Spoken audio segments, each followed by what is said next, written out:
प्रियंका काय भाजी केली? भेंडी. आणि कुठे शेंगा फोडायली?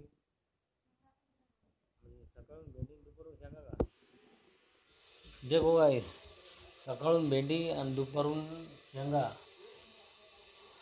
हा. आणि दोन दोन उंचे कशासाठी ते? ह्यो एक उंडा, ह्यो एक उंडा. हा, ह्यो कोणासाठी? हे कुत्र्यासाठी. ह्यो ह्यो माणसासाठी. बरं आहे मग. पहा, माणसाला जेवढा पण उंडा आहे तेवढाच आमच्या घरच्या कुत्र्याला उंडा आहे. असं काम करते प्रियांका. त्याच्यात काय भेंडी आहे का?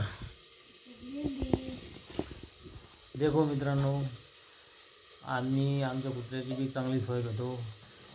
आपल्या वावरात कुत्रे किती येतं सांगेल का? आमच्या वावरात 4 कुत्रे येतात. बारकाले धरून 7 आहेत, मोठाले 3 येतात. तर त्याच्यासाठी एवढं उंडा लागतो द्यायला.